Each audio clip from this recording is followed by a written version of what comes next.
My parents dragged me out of school after my twin brother lied that I beat him, then threw me out of the house at 15 while he smirked and watched. Years later, after seeing me on national TV, they called begging for money. Growing up, it wasn't hard to see that my twin brother and I were on two completely different paths. At least according to my parents, their constant comparison started as soon as we were old enough to walk and talk. He was always the golden child destined for great things, while I was pegged as the black sheep from the get-go. Honestly, it was because I preferred shooting hoops or scouting the neighborhood for new friends over sitting inside and studying all day. Every year, our birthday highlighted the stark difference in how we were treated. It was supposed to be our day. Yes, our day since we shared it. But it always turned out to be more about him than about us as a unit. By our 7th birthday, the pattern was glaringly obvious. He would have these blowout parties with all the bells and whistles, magic shows, bounce houses, and his friends running riot through our backyard and house fueled by sugar and the kind of wild energy only second graders possess. Then there was me. My side of the party, if you could even call it that, consisted of a small cake, usually just a store-bought one with my name hastily piped on in icing that was a slightly different color than my brother's. I could have friends over, sure, but it was never the same. No sleepovers, no special outings, just a couple of hours in the backyard, often overshadowed by the louder, more exciting half of the celebration happening simultaneously. This wasn't just limited to birthdays, it extended to every aspect of our lives. When he brought home a trophy from some academic competition, the house was filled with cheers. My trophies from sports were met with a smile and a quick, "That's nice," before they went back to discussing his achievements. The favoritism was crystal clear, and it didn't get any better as we got older. I remember one particularly glaring instance when we both ended up in the school spelling bee. I was out in the second round. Nobody's perfect, right? But he made it to the final rounds, eventually clinching 3rd place. You would have thought he won a Nobel Prize the way our parents went on about it. They threw him a little celebration dinner and invited relatives to boast about his intellectual prowess. Me, I got a pat on the back and a better luck next time. It's not like I didn't try to win their approval. I did well in school. Not always top of the class, but I held my own. I played sports, had a good group of friends, and stayed out of trouble. But it never seemed to be enough. No matter what I achieved, it felt like I was invisible unless I was being directly compared to my brother, which always ended in my shortcomings being highlighted. One particular memory that sticks out was from our 9th birthday. While mingling at the event, I overheard my mom on the phone with a friend laughing as she explained how they were throwing a big bash for him and just a small get-together for me because that's all she really needs. It was like a punch to the gut, realizing how deeply ingrained their views were. The day of the party was as expected. His side of the party was a spectacle. There was a clown, a magician, and even a mini petting zoo. The laughter and screams of excitement from his friends echoed through our house, a constant reminder of the disparity between us. My party was relegated to the corner of our living room, with a few balloons tied to my chair and a quiet gathering of my closest friends who seemed just as uncomfortable with the situation as I was. As the years passed, this blatant favoritism slowly but surely started to feel more like emotional abuse. They weren't just indifferent to my achievements or interests, they actively put them down. I loved sports and always had a knack for them, but my parents saw them as a distraction. They would ridicule my practices and games, claiming they were a waste of time that could be better spent on academics like my brother. I remember one evening coming home excited after winning a regional basketball tournament. I rushed in trophy in hand, ready to share the news, hoping just this once they'd see me. The cold reception I received was heart-shattering. My dad barely looked up from his newspaper, and my mom offered a half-hearted congratulations before quickly shifting the conversation back to my brother's upcoming science fair. Their criticism wasn't just limited to what I did, but also who I was. They'd make offhand comments about my friends, my style of dress, and even the music I listened to. Nothing was off limits. It was like living under a microscope, except every observation was skewed to highlight my flaws and elevate my brother's virtues.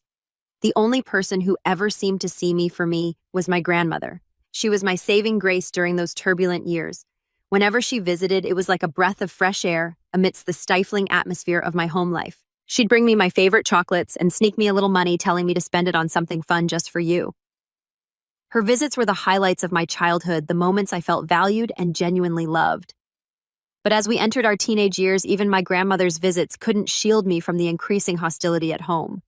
It was clear I was nothing more than the other child, the one who lived in the shadow of a brother who could do no wrong in our parents' eyes. Reflecting on those days now, it's almost surreal to think about how different our lives were under the same roof. We were twins born just minutes apart, but in our parents' eyes, we might as well have been from different planets. It's a strange thing feeling like an outsider in your own home, a guest at your own party. But that was my reality. A reality I lived every day until I finally got the chance to leave and find my place in the world, away from the shadows and the cold comparisons. It was my sophomore year of high school, a time when just about everyone was getting into social media. It seemed like overnight apps like Snapchat became the new way to keep up with friends, share bits of your day, and just stay connected. Everyone was on it, including me, albeit secretly. You see, my parents had a laundry list of rules about what I could and couldn't do, and social media was a definite no-go in their book. This rule felt particularly suffocating. It wasn't just about not having social media.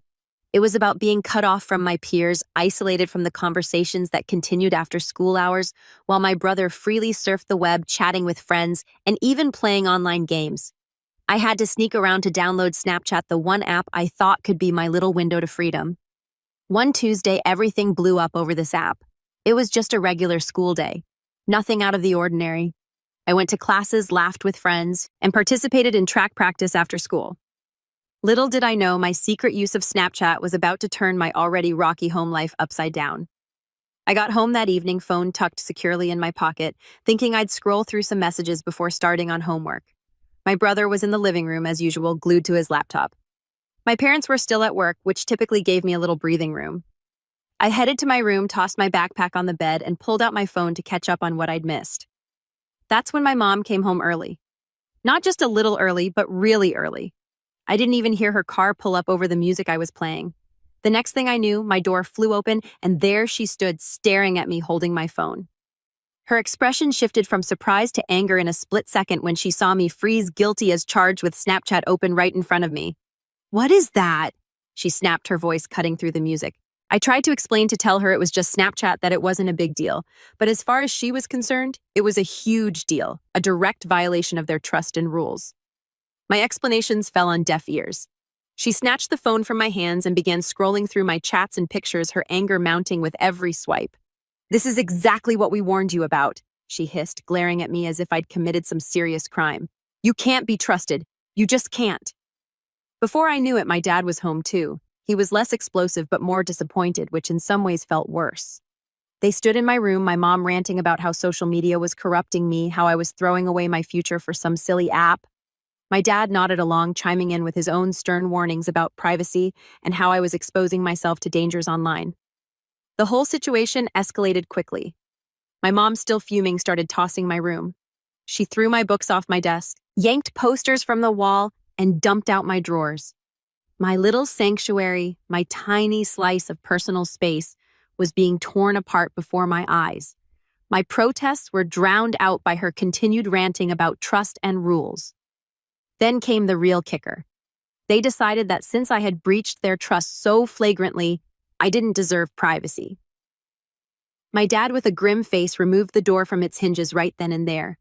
Privacy is a privilege, he declared, the door clattering to the floor with a thud that echoed my sinking heart. "If you have nothing to hide, you shouldn't need doors," my mom added, as if that made any sense at all. Left with no door, my room exposed, I felt more vulnerable and violated than I had over any Snapchat message. My space wasn't mine anymore. It was just another area of the house open for their scrutiny. My brother, curious about the commotion, had wandered in by this point. Instead of maybe siding with me or even staying neutral, he saw an opportunity. With our parents already convinced I was the problem child, he added his own twist to the tale, claiming he'd seen me talking to boys online, making it sound sinister and secretive. "That's not true," I shot back, but the damage was done. His words only fueled their fire. In the end, my phone was confiscated indefinitely. My room was left in disarray, and my brother left the scene with a smug look that told me he felt he'd secured his spot as the golden child even more firmly. That night, I lay in my bed, staring at the open doorway, feeling a mix of anger, helplessness, and betrayal. My own twin had thrown me under the bus to keep himself in good standing, while my parents had stripped me of my privacy and dignity over an app my friends used every day without a second thought. As I lay there, it became painfully clear that the rules were different for me. They always had been. My brother was allowed freedoms I could only dream of, while I was punished for the smallest infractions. It wasn't just about Snapchat or privacy, it was about control. And I was losing the battle for my independence within my own home. That night marked a turning point for me. Lying in the darkness, the gap where my door used to be, a stark reminder of my lack of autonomy, I promised myself that one day I'd make a life for myself outside these walls. A life where I could make my own rules, live without constant surveillance, and never have to justify my desire for a little privacy. The toxic environment created by our parents' unjust actions allowed him to exploit the situation to his advantage. He adopted a pattern of lying about me, falsely accusing me of things I never did, so that he could get away with everything. If he stole something, he'd effortlessly shift the blame to me. And my parents, already inclined to believe the worst about me, readily accepted his lies. He would demean me in front of my friends at school and make fun of my appearance. Despite this, I had a wide circle of friends at school because I was approachable and open to making connections. My twin, however, struggled socially, and he started to resent that I could talk to people while he, as an introvert, felt awkward. This jealousy reached a boiling point during our 14th birthday party when no one showed up for him on his birthday. I have no idea why his friends did that to him. In stark contrast, my friends took me out for ice cream, and I had an overall wonderful day. This infuriated my brother further. To take revenge, my brother began to spread false rumors at school about me, portraying me as a spoiled brat. He would falsely tell everyone that I was allegedly physically abusing him at home since our parents loved him more. Unbeknownst to me, he took things to a disturbing level to fabricate evidence. He would punch himself purposefully, inflicting injuries like a black eye or bruise, and show up the next day. He would confidently walk into school, displaying the self-inflicted injuries as proof of my supposed violence and made-up stories. Whenever our parents questioned him about the injuries, he would lie, saying that it was due to innocent activities like playing football with his friends. His lies and alleged black eyes started to gain traction, and people began to believe his distorted version of events. It wasn't long before whispers started circulating, and even my friends began to look at me with suspicion. At first, I noticed subtle changes. Friends who once chatted with me in the hallway suddenly became distant. Invitations to group hangouts became fewer and farther between.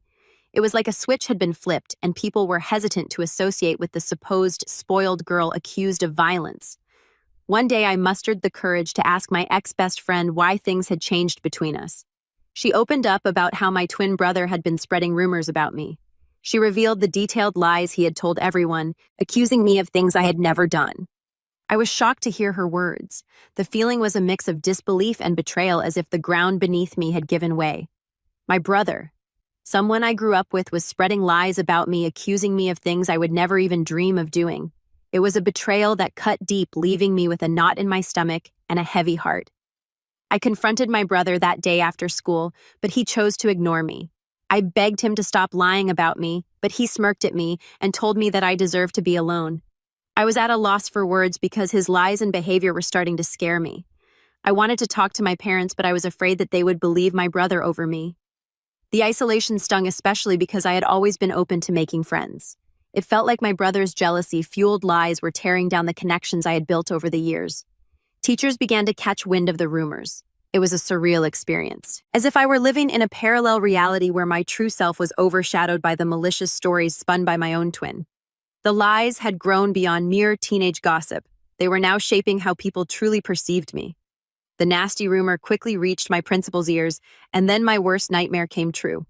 The principal immediately called me and my brother into his room, as well as our parents, so we could discuss these alleged rumors. I sat there, heart pounding, as the principal demanded the truth. I hoped my brother would finally come clean, but instead he doubled down on the lies. He straight up told the principal that yes, the rumors were true, and painted me as this bully who went around beating him up when our parents weren't around. I couldn't believe it. Shock washed over me as my brother continued spinning this twisted story about how I was angry at him for getting more love from our parents. It was all a bunch of lies, but he stuck to his story like glue. My mom began to cry hearing my brother's story, holding on to my brother like he was some kind of hero. My dad tried to comfort my brother, telling him that it was brave for him to speak up and that he was going to make sure that nothing would ever happen to him. After that day, I tried to defend myself, pleading with the principal that it was all made up. I felt like I was drowning in a sea of accusations, desperately trying to swim to the surface. But my brother kept at it, insisting that I was this angry, violent person taking out my frustrations on him every day. My mom's tears kept coming as she held on to my brother, giving me accusing looks. It was like fighting against a wall of belief in my brother's made-up story. My principal reprimanded me strongly, saying the school didn't tolerate bullying and that these were grounds to suspend me. I pleaded with him not to suspend me, but he shook his head, saying he couldn't just let it slide. I begged him, tears streaming down my face, trying to tell him that I didn't do anything to my brother. The principal firmly told me that I would be suspended for 10 days so that others would see this as an example to never bully anyone. It hit me hard, and I started crying even more practically, begging him to reconsider. My parents, angry and embarrassed by the whole situation, dragged me out of the principal's office. I didn't want to leave. I wanted to plead my case and make them understand, but they were having none of it. We left the school, my heart heavy with frustration and humiliation. When we got home, things took a drastic turn. My dad started packing my stuff out of the blue. I was shocked, confused, and had no idea what was happening. My mom asked him what he was doing, but he just shouted that he couldn't let me live in the same house as my brother anymore. I was crying practically on my knees and pleading with my brother to tell them the truth. But he stayed cold, unmoved by my emotions. My dad continued packing my things and then threw the suitcase into our foyer. I clung to my dad's leg, still begging him not to throw me out. It was like a nightmare unfolding. He told me that a bully like me didn't deserve to live in his house, and that he would ask his mother, my grandmother, to come and pick me up if she wanted to do that. It felt like the world had crumbled beneath me. I stood there in shock, surrounded by my belongings, scattered in the foyer, kicked out of my own home. Eventually, my grandmother did show up. She gathered all my things and helped me place them in the car, helping me into the passenger seat. She made sure I had my seatbelt on before walking toward my parents' front door. She rang the doorbell, and when my dad opened the door, she started to yell at him for treating me this way. With stern determination, she warned him that if he ever approached me or tried to contact me again, she wouldn't hesitate to involve the police or CPS, since what he had done to a child like me could potentially wind up with him in jail. My mother, attempting to deflect blame, told her that it was my fault. However, my grandmother wasn't having any of that. She stood her ground, defending me, emphasizing that I was just a child who didn't deserve to be treated in such a heartless manner. That was the first time in my life I felt how powerful my grandmother was. She didn't cower to my parents, and unlike what they believed, she trusted me. Eventually, we drove away, leaving behind my home, the only place I had ever grown up in. I can't even begin to put into words how indescribable the pain I felt during that time. I remember just crying on the bed and not eating anything, despite how much my grandmother urged me to. I told her what my brother had done, and she was shocked as well. She assured me that she believed my side of the story, and I was happy that I at least had one person who had my back. When the 10 days of suspension lifted, the prospect of returning to school felt like stepping back into a lion's den. As I entered the familiar hallways, the faces of my classmates spoke volumes. Judgment whispers, sidelong glances. The weight of the false accusations continued to linger in the air. Meanwhile, my brother blatantly ignored me and acted like I didn't exist. He had become friends with a few people who believed his side of the story and saw him as the victim of my attacks. No matter how much I tried to tell my side of the story to anyone, it fell on deaf ears. I was an outcast, branded with an unjust label that clung to me like a shadow. No matter where I went, the classroom, the cafeteria, the corridors, the eyes that met mine were filled with disdain and mistrust. I became a loner. I would keep my head down, attend all my classes, have lunch alone in the cafeteria, and go straight back home.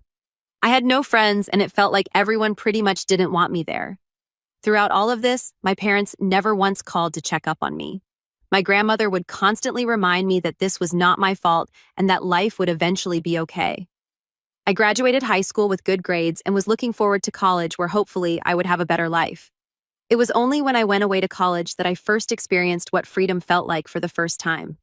No one was watching over my shoulder. No one was comparing my grades, and no one was trying to compete with me. I met people and formed friendships with like-minded individuals. Despite the emotional and physical scars I had sustained over the years due to my family, I concentrated on putting it all behind me and enjoying this college experience as much as I could. During this time, I discovered my knack for content writing. I had always been someone who wanted to be a writer, but I wasn't sure if it would be sustainable for a long time. Hence, I decided to ditch my dream. But to earn side money, I decided to start writing as a freelancer. I signed up on various freelancing sites, which helped me secure jobs from prominent clients. This is how I slowly started building a portfolio of my work. Throughout college, I maintained this side hustle and never asked for a penny from my parents. When I graduated from college, instead of getting a corporate job, I realized I could pursue content writing as a full-time job. I was doing quite well because of the multiple clients and the long-term professional relationships I had with them, which allowed them to rope me into multiple projects of theirs. Having a legitimate freelancing career not only made me financially independent, but also allowed me to travel the world as a digital nomad. Traveling helped heal me from my past. Even though it was definitely not easy, I saved up as much as I could and took a chance on myself. Over the years, I have seen so much of the world, and yet I have so much of it left to see. The only person who I considered my family throughout all of this was my grandmother, and I absolutely adored her. She was very sad when I moved out, but she understood that I needed to be independent on my own. Despite my hectic schedule, I would make it a point to be there for her whenever I could. I would visit her on the weekends, often sharing meals together, or simply sitting on the porch engrossed in conversations that ranged from childhood tales to more recent happenings. On weekends, I would dedicate entire afternoons to helping her with household chores or accompanying her to the local park for a leisurely walk. Recently, I got done with one of the most important projects of my career. I can't mention the brand, but I was extremely lucky to write blogs and product descriptions for them. After the project was done, I requested the team I worked with to leave positive reviews on my website, which they were more than happy to do. I then took screenshots of some of their reviews to post on my Instagram, as I knew working with this brand was a huge deal.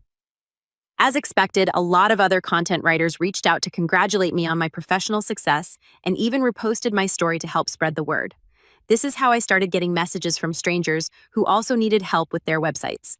My relatives noticed this as well, and some of them reached out to congratulate me. Eventually, I was contacted by my college's principal. He had reached out to me after seeing that I was doing so well and wanted me to come to college for a seminar to talk to students about building a career as a content writer. I was quite nervous as I don't do well when it comes to public speaking, but I decided to take a chance and agreed. When I found myself standing before eager faces sharing my experiences and insights, I felt like my life had come full circle. I spoke in my speech about the struggles I faced and how I worked hard to sustain myself despite all the hard days. It was honestly a very fulfilling experience to empower others and contribute to the growth of the writer community. Some of my clips started going viral on Facebook groups as people resonated with it. It felt good to be finally recognized for my hard work. Last week, I was invited to speak at a local news channel. It was a show about the benefits of content writing, and they invited me to share my journey and insights with their viewers.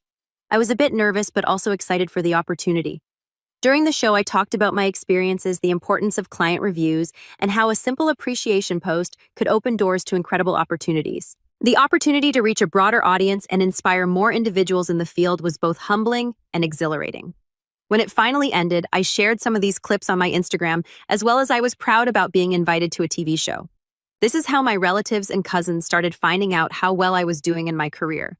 You see, because my parents never talked about me to anyone, they had no idea that I was working with popular brands and getting invited to TV shows.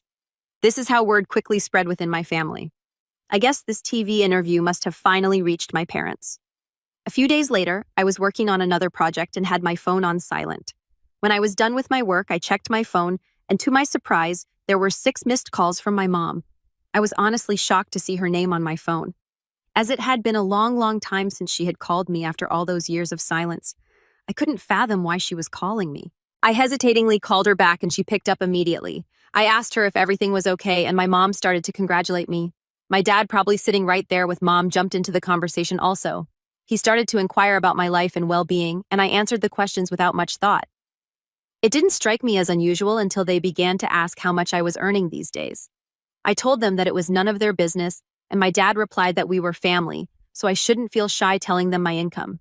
I told them that I was doing well financially.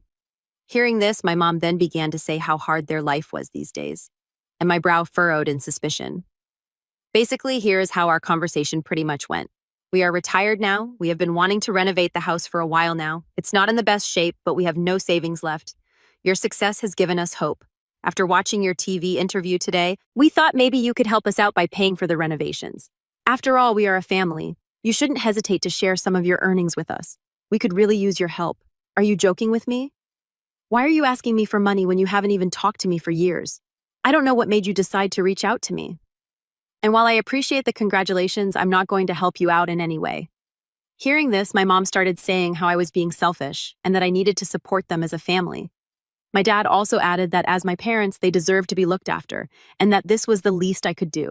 I was so pissed at this that I wanted to give them a piece of my mind. Suddenly, I got an idea that instead of just arguing with them, I should teach them a lesson for forever, thinking that they could mooch off of me after mistreating me all those years ago. I told my parents that I was willing to help them if and only if they agreed to my demands. My dad curiously asked me what it was. Without hesitation, I laid out my demand. If they wanted my help, they had to publicly admit in front of our family and friends that my brother was the mastermind behind the hurtful rumors that had tarnished my reputation. I wanted them to humiliate my brother the same way they had humiliated me in front of everyone by believing his lies and manipulations. I wanted them to take accountability for their actions and acknowledge the pain they had caused. Hearing my impossible conditions, my dad began to question the necessity of such an admission. My mom told me how this was all quite unnecessary, and that we could have a private discussion without involving others. But I held my ground. This condition was non-negotiable, a prerequisite for any assistance they wanted me to offer them in the future. As the tension escalated, my dad raised his voice, asserting his role as my father, and emphasizing that it was my duty to help my family in need. My mom, in a last-ditch effort, urged me to do the right thing and help them, emphasizing the years they had spent raising me. I couldn't help but find irony in this sudden appeal. I reminded them of the fact that they had kicked me out and that it was my grandmother who had raised me, not them. They started to get more and more agitated, but I told them firmly that if they wanted to establish contact with me and seek my financial assistance from now on, then the truth needed to be acknowledged publicly, and my brother needed to face consequences for his actions. Since this conversation, my parents have been trying incessantly to call me, but I'm ignoring their calls. I'm starting to regret even calling them back that day. I would like to know if I would really be in if I didn't help my parents at all. Update 1. It's been a whirlwind of a week since I last shared my story, and the support and encouragement I have been receiving from everyone has been overwhelming. It's heartening to know that I'm not alone. During this time, I'm glad that everyone agrees I should not engage with my parents or even consider helping them out after what they put me through. The reason I even gave them such a condition was because I knew it was pretty much impossible for them to do it. I know they love my brother too much. And despite the fact that they might have found out by now that it was all his lies, I know they will never put him through what they put me through. Today, my brother sent me a nasty text message after my parents again tried to contact me and I refused to pick up their calls. This is what he wrote. "Hey sis, it's been a long time since I saw you, and I can tell you that every day without you in my life has been great. I heard that mom and dad reached out to you, and you gave them a crazy ultimatum. They're never going to go through with it. You know that, right? They clearly never loved you, and they will never do anything to hurt me. I admit that I did lie about you 15 years ago, but it's been a long time since then, so stop being so selfish and try to move on from the past. You're unmarried and childless anyway, so why don't you want to help them out by paying for their repairs and renovations around the house? Do the right thing and be a better daughter." Seeing the message felt like a stab to my chest. The audacity to dismiss the struggles I had faced and the conditions I had set spoke volumes about his lack of empathy. The attempt to guilt-trip me by emphasizing my unmarried and childless status added another layer of insensitivity. His insinuation that I should prioritize their needs over my own well-being was not only offensive, but also highlighted how little he thought of me. Fueled by frustration and a strong desire for justice, I decided it was time to take matters into my own hands and reveal the truth that had been hidden for too long. I sat down to write an email to my parents and close relatives, sharing the painful details of my childhood and the unfair treatment I had endured while growing up in my family's house. In the email, I described the strict and oppressive environment I had under my parents' roof and how they treated me compared to my twin brother. The email also delved into the malicious and completely untrue rumor my brother had spread about me in school, which had led to severe consequences and affected my reputation. I wrote how my parents had kicked me out to the curb, and had it not been for my grandmother, I might have been dead on the streets by now. Toward the end, I asked everyone to read a message my brother had sent me. I attached a screenshot where he admitted to lying about me. It was a clear confession that I hoped would expose the lies that had persisted for too long. I sent the email just an hour ago, and I know that all hell will break loose once my parents and my brother read it. I will update you next regarding how my family reacts to my email. Update 2. It's been a month since my last update, and a lot of things have happened this month. As you can imagine, my family did erupt after receiving the email.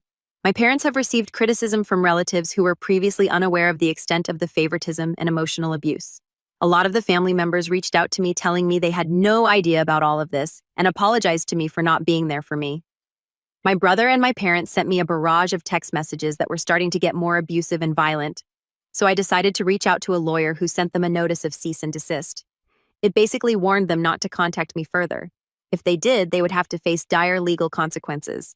I guess this must have scared them straight because they stopped contacting me. My grandmother thinks I've done the right thing by letting everyone know what happened and supports me 100%. She's the only person who matters to me, so I am glad she has my back. Update 3. It's been 2 months since my last update. I'm happy to report that everything in my life is going well for now. Professionally, my content writing business has been flourishing. The invitations to speak at seminars and podcasts continue to roll in, solidifying my position as a respected figure in my line of work. I am as close to my grandmother as ever. I took a 1-week break from my work recently so I could spend some quality time with her. She is into gardening these days and is educating me a lot about various flowers and herbs in her garden. The moments I spend with her, whether sharing meals, engaging in heartfelt conversations, or simply enjoying each other's company, are my favorite and cherished memories. My family has not contacted me after the letter they received from my lawyer, so I am happy that they are staying away from me. Personally, I've started going to therapy, so hopefully I can work on healing myself. I think this will be the last update.